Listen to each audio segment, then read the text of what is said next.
Stereotipi, mitovi i predrasude potkopavaju ravnopravnost između žena i muškaraca.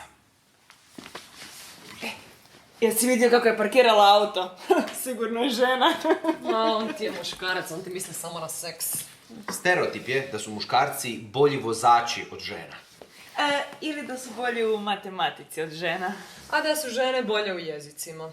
A gledaj, kad su jednostavno, muškima su bliže te poslovne, a ženama opet te kućne obaveze. Briga oko kuće i djece je ženski posao. Žene ti kod muškarca cijene više humor, intelekt, društveni status, ambicioznost.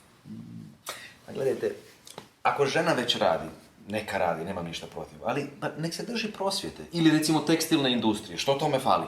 Nek se ne miješa u ova tradicionalno muška zanimanja. Ali žena nije ispunjena ako nema djecu. To su neke od stereotipa koji podržavaju nejednakost između žena i muškaraca. Koje još stereotipe ovakve vrste vi poznajete?